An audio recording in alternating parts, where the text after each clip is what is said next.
우리는 인간이 만물의 영장이라고 말하는데, 이 말은 인간이 다른 생명체보다 우월하고 세상 모든 것을 다스릴 수 있는 존재라는 의미를 담고 있습니다. 그러나 실제로는 지구상에서 인간만큼 약한 존재도 없을 것입니다. 생각해 보면 우리가 먹이사슬에서 가장 약자의 자리에 위치한다고 알고 있는 초식 동물도 태어난 지 몇 분에서 몇 시간 만에 걷고 뛰기까지 하면서 사냥감을 노리는 맹수들로부터 스스로를 지킵니다. 반면에 인간은 태어나서 걷기까지 1년이 넘는 시간이 걸려요. 또 그럴 수 있다고 해서 스스로 먹을 것을 해결하고 자신을 지키며 살아갈 수 있는 것도 아닙니다. 사람 구실을 제대로 하려면 적어도 20년에서 30년의 세월이 필요합니다. 솔직히 사람은 50년, 100년이 지나도 여전히 부족하고 연약한 채로 살다가 인생을 마치게 되는 것 같습니다.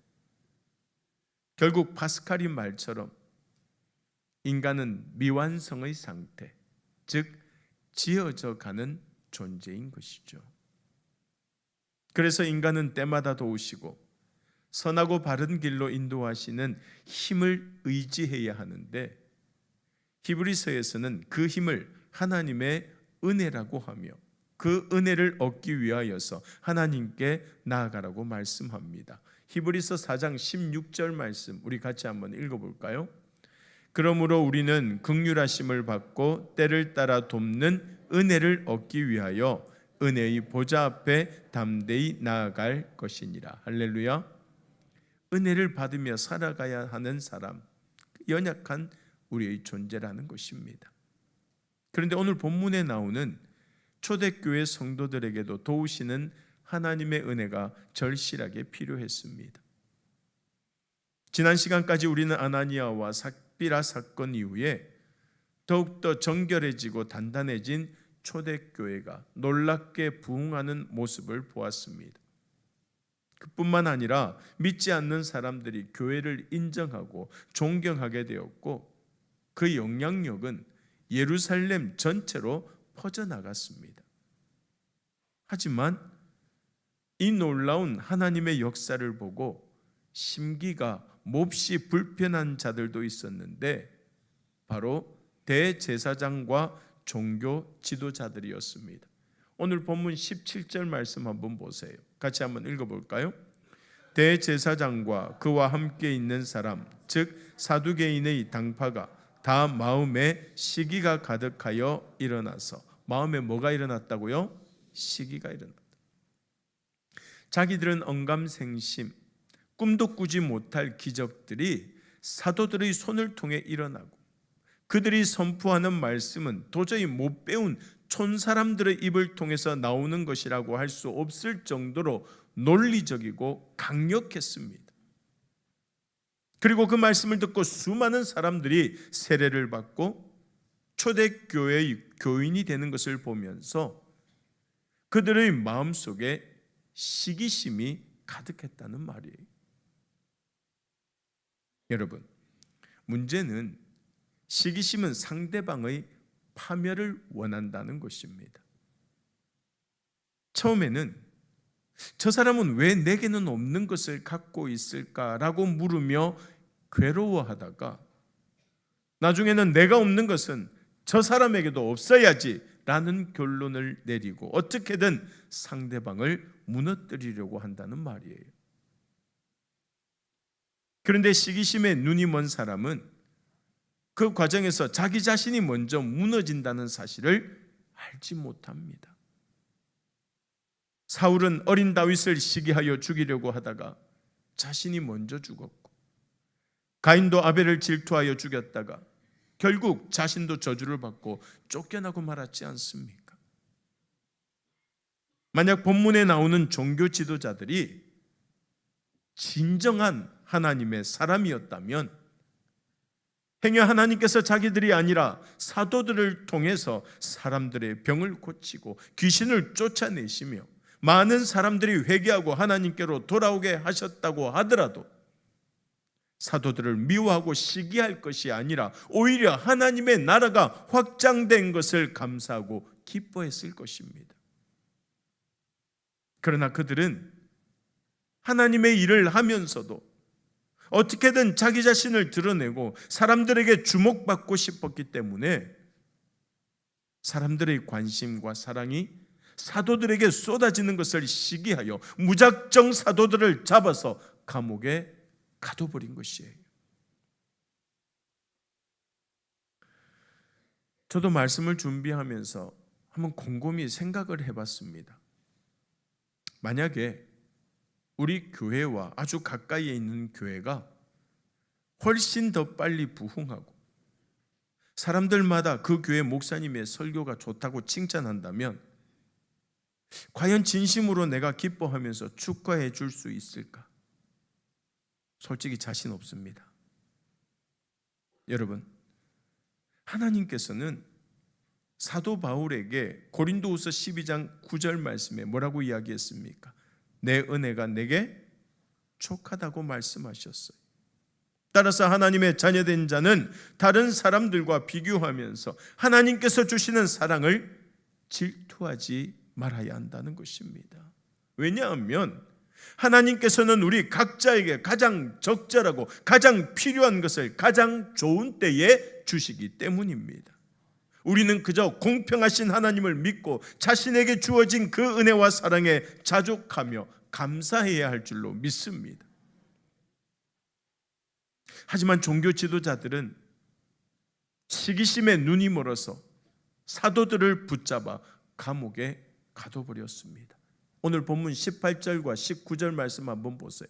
같이 한번 읽어볼까요?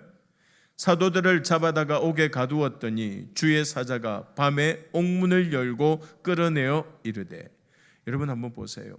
사도들의 입장에서 보면 하나님 일에 헌신했으니 그에 합당한 보상을 받아야 하는데 오히려 핍박을 받고 고난을 당하게 되었습니다. 열심히 주의 사역을 감당하고 하나님 일을 했는데 오히려 두들겨 맞고 감옥에 갇히더라라는 것입니다. 사도들 역시 불평하고 원망할 수 있는 상황이었습니다. 그런데 성경은 하나님의 일을 하다가 고난을 받는 것은 성령이 함께 계신다는 증거이기 때문에 오히려 복이 있다고 말씀하고 있죠. 베드로전서 4장 14절 말씀입니다. 같이 읽겠습니다. 너희가 그리스도의 이름으로 치욕을 당하면 복 있는 자로다. 영광의 영 곧 하나님의 영이 너희 위에 계심이라. 할렐루야. 그리스도의 이름으로 치욕을 당하면 뭐가 있다고요? 복이 있는 자라. 사탄이 경계하고 핍박할 정도면 그만큼 신앙이 확고한 사람이라는 말이고, 그가 그리스도의 이름으로 치욕을 당하는 것은 하나님께서 그에게 더 큰 복과 은혜를 주시려고 연단하시는 과정이라는 말씀입니다. 그러므로 우리 역시 하나님의 일을 하다가 고난을 받게 되면 불평하고 원망할 것이 아니라 나중에 받을 영광과 축복을 생각하며 기뻐하며 감사할 수 있기를 간절히 소망합니다. 보세요. 옥에 갇힌 사도들에게도 그 증거가 분명하게 나타나지 않습니까? 하나님께서 그 밤에 천사를 보내어 옥문을 열고 사도들을 구해내셨습니다. 그리고 하나님께서는 항상 가장 결정적인 순간에 우리 삶에 개입하시는 줄로 믿습니다. 우리 생각에는 어차피 사도들을 풀어주실 거라면 애초에 잡히지 않도록 지켜주실 수도 있고 옥에 갇히자마자 나오게 하실 수도 있지 않을까 싶지만 하나님께서는 밤이 되기를 기다리셨다가 옥문을 열어주셨습니다. 사실 우리도 하나님의 일을 하다가 어려움을 겪게 될 때가 있는데 더욱 답답하고 속상한 것은 하나님께서 그런 우리를 위해 아무것도 하지 않고 가만히 두고 보시는 것 같을 때입니다. 마치 우리를 아예 잊고 계신 것처럼 말입니다. 그런데 여러분, 하나님께서는 결코 우리를 잊지 않으십니다. 언제나 눈동자처럼 우리를 지켜보고 계시다가 결코 느리지 않고 혹은 빠르지도 않은 정확한 때에 우리에게 오셔서 옥문을 열어주시는 분인 줄로 믿습니다. 그분이 하나님이세요. 오늘 본문 20절과 21절 말씀 같이 한번 읽어볼까요? 가서 성전에 서서 이 생명의 말씀을 다 백성에게 말하라 하매 그들이 듣고 새벽에 성전에 들어가서 가르치더니 대제사장과 그와 함께 있는 사람들이 와서 공회와 이스라엘 족속의 원로들을 다 모으고 사람을 옥에 보내어 사도들을 잡아오라 하니. 여러분, 한밤중에 사도들을 감옥에서 끌어낸 주의 사자는 너희들 고생했으니 이제 집에 가서 푹 쉬거라 라고 하지 않으시고 가서 백성들에게 생명의 말씀을 전하라고 합니다. 즉 사도들을 감옥에서 꺼낸 것은 그들에게 새로운 사명을 맡기기 위함이었다는 것입니다. 여기서 우리는 기적이란 그저 세상에 하나님의 능력을 과시하기 위한 이벤트가 아니라는 사실을 기억해야 합니다. 믿는 자들에게 새로운 사명을 주시고 그 사명을 이루어 가시기 위해 기적을 사용하시는 것입니다. 다시 말해서 하나님께서 사도들을 감옥에서 꺼내신 것은 그동안 고생했으니 남은 생은 편하게 잘 살게 하시려는 것이 아니라 끝까지 하나님의 나라를 위해 복음을 전하여 죽어가는 영혼들을 살리게 하기 위함이었다는 것이에요. 그리고 본문 21절 말씀 다시 한번 읽어볼까요? 21절입니다. 그들이 듣고 새벽에 성전을 들어가서 가르치더니 대제사장과 그와 함께 있는 사람들이 와서 공회와 이스라엘 족속의 원로들을 다 모으고 사람을 옥에 보내어 사도들을 잡아오라 하니. 밤새 감옥에 갇혀있던 사도들은 지치고 아픈 몸을 이끌고 새벽에 성전에 들어가서 말씀을 선포했다라고 말씀하고 있죠. 하나님께서 맡기신 일에 즉시 순종했다는 것입니다. 언제 순종했다고요? 즉시. 아무리 하나님의 명령이라도 시간을 두고 미루다 보면 마음이 바뀌기가 쉽습니다. 아브라함이 이삭을 바치라는 하나님의 명령을 듣고 바로 다음 언제 길을 떠나요? 새벽에 길을 떠났던 것도 그 때문입니다. 여호수아가 백성들을 이끌고 여리고성을 7바퀴 도는 것도 아침 일찍부터 시작되었습니다. 시간이 지나서 한낮이 되면 마음이 바뀌고 불평하는 백성들이 많아질 것이기 때문입니다. 그래서 하나님의 말씀이 떨어지면 지체 없이 뭐 해야 한다는 것이에요? 순종해야 한다는 것입니다. 여러분, 사실 새벽에 성전에 들어가 봐야 사람이 얼마나 있겠습니까? 조금 쉬었다가 날이 밝은 후에 말씀을 전하는 것이 훨씬 나을 것입니다. 하지만 사람이 많고 적은 것은 문제가 되지 않습니다. 하나님의 말씀에 지체하지 않고 즉시 순종하는 믿음이 중요한 줄로 믿습니다. 목적이 이끄는 삶의 저자인 릭 워렌 목사님이 트위터에 이런 글을 썼습니다. 시인을 가둘 수는 있어도 그 시마저 가둘 수는 없다. 리더를 체포할 수는 있어도 그의 비전마저 체포할 수는 없다. 목사를 감옥에 가둘 수는 있어도 그의 메시지마저 가둘 수는 없다. 사랑하는 여러분, 하나님께서 말씀 선포의 사명을 받은 종은 아무리 몸이 힘들고 상황이 어려워도 생명의 말씀을 전하는 일을 미룰 수도 없고 남에게 맡길 수도 없습니다. 왜냐하면 하나님께서 가장 중요하고도 긴급한 일을 자신에게 맡겼다는 사실을 너무나도 잘 알고 있기 때문이죠. 그런데 참 아이러니하게도 그 모든 일이 일어나고 있는 동안 종교 지도자들은 아무것도 몰랐습니다. 하나님의 뜻과 말씀을 가장 잘 알아야 할 사람들이었지만 정작 아무것도 알지 못하는 영적 무지에 빠져 있었던 것입니다. 반면에 사도들은 하나님의 천사를 보고 감옥에서 풀려나는 체험도 했습니다. 즉 하나님의 사람은 세상 사람들이 보지 못하는 하나님의 은혜와 능력을 체험하고 무엇보다 하나님의 역사에 참여하게 된다는 사실입니다.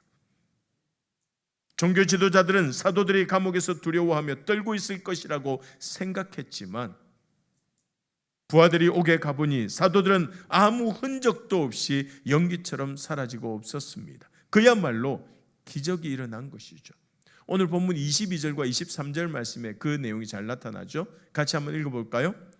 부하들이 가서 옥에서 사도들을 보지 못하고 돌아와 이르되 우리가 보니 옥은 든든하게 잠기고 지키는 사람들이 문에 서 있으되 문을 열고 본즉 그 안에는 한 사람도 없더이다.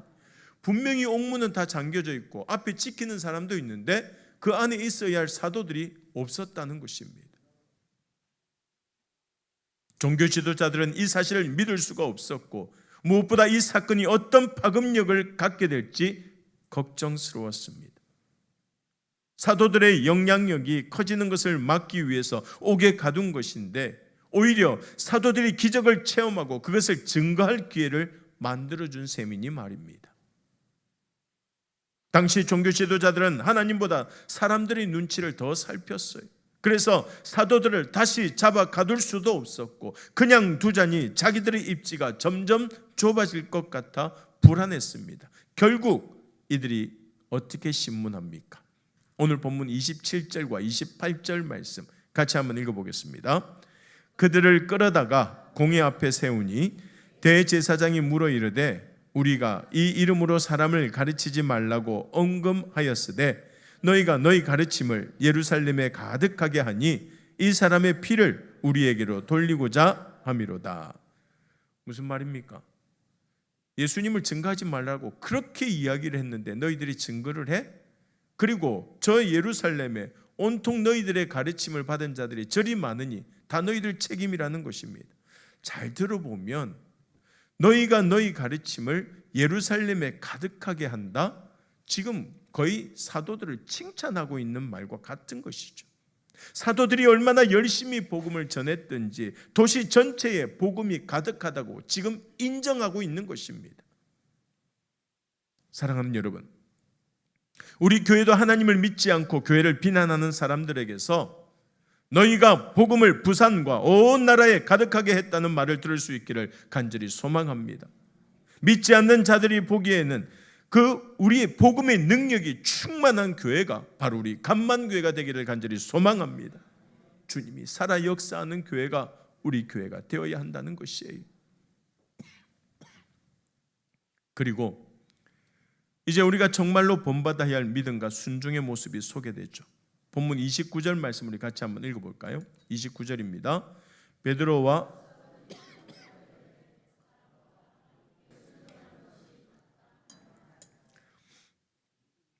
사람보다 누구께 순종해야 된다고요? 하나님께. 대제사장과 종교 지도자들은 어떻게든 사도들의 영향력을 억누르기 위해서 신문도 하고 옥에 가두기도 했는데 사도들은 조금도 두려워하지 않고 당당하게 하나님께 순종하겠다고 말합니다. 여러분, 원래 위기를 만나면 사람의 진심이 드러나게 마련입니다. 지금까지 그의 삶을 이끌어온 진짜 생각과 태도가 위기 앞에서 표출되는 것이죠. 그것이 오늘 본문에 나오는 사도들에게는 바로 사람보다 하나님께 순종하는 것이었습니다. 사실 살아가다 보면 늘 사람의 눈치를 보게 되는데 보통 힘없고 지위가 낮은 사람이 힘있고 높은 사람의 비율을 맞추기 위해 눈치를 살피고 억지로 그들의 뜻을 따르는 경우가 많습니다. 먹고 살아가려면 그렇게 해야 하기 때문이죠. 그러나 만약 그것이 하나님의 말씀을 따르는 일이라면 자신이 아무리 힘이 없고 지위가 낮아도 사람을 두려워하거나 눈치를 봐서는 안 된다는 것이죠. 예레미야 1장 8절 말씀에 뭐라고 이야기합니까? 너는 그들 때문에 두려워하지 말라. 내가 너와 함께하여 너를 구원하리라. 나 여호와의 말이니라 하시고. 할렐루야. 하나님이 말씀하셨잖아요. 사람을 두려워하지 말라고. 베드로와 사도들은 당시에 가장 권세 있는 대제사장의 신문에 조금도 기죽지 않고 오히려 사람보다 하나님께 순종하는 것이 마땅하니 그들이 십자가에 달아 죽인 예수 그리스도를 끝까지 증거하겠다고 당당하게 선포합니다. 오늘 본문 30절에서 32절 말씀 같이 한번 읽겠습니다. 너희가 나무에 달아 죽인 예수를 우리 조상의 하나님이 살리시고 이스라엘에게 회개함과 죄사함을 주시려고 그를 오른손으로 높이사 임금과 구주로 삼으셨느니라. 우리는 이 일의 증인이요 하나님이 자기에게 순종하는 사람들에게 주신 성령도 그러하니라 하더라. 할렐루야. 무엇보다 베드로와 사도들은 자기들이 이 일의 증인이라고 말합니다. 자기들이 직접 목격하고 체험했다는 말입니다. 그리고 성령도 증인이라고 말합니다. 성령께서 하나님께 순종하는 사람들과 함께 살아계신 예수님을 계속 증거하고 있다는 것이죠. 그래서 오늘 우리가 예수님을 믿고 십자가의 죽음과 부활도 믿을 수 있게 되는 줄 믿습니다. 여러분, 사탄이 권세 잡은 이 세상에서 예수님의 제자로 살아가는 것은 결코 쉬운 일은 아닙니다. 사람보다 하나님께 순종하는 것이 마땅하지만 실제로 그렇게 살아가지 못하는 사람들이 더 많습니다. 그러나 우리를 비난하고 공격하고 또 방해하는 사람들이 많다는 것은 우리가 바른 길로 가고 있다는 뜻이고 성령이 함께 하신다는 뜻이며 장차 우리가 받게 될 상급과 축복이 크다는 뜻인 줄로 믿습니다. 그러므로 이제 사람의 눈치를 보거나 세상의 비난에 움츠리거나 행여 불이익을 당할까 두려워하지 말고 우리를 구원하시고 사랑하시는 하나님께만 순종하는 하나님의 자녀들이 다 될 수 있기를 간절히 소망합니다. 또한 오늘 말씀에 나오는 베드로와 사도들처럼 언제나 우리를 지키시는 하나님의 은혜와 우리와 함께 하시는 성령의 능력을 믿고 우리를 구원한 복음을 담대하게 전하여서 날마다 하나님의 자녀답게 살아갈 수 있는 우리 간만의 모든 가족들이 다 될 수 있기를 주님의 이름으로 간절히 소망합니다.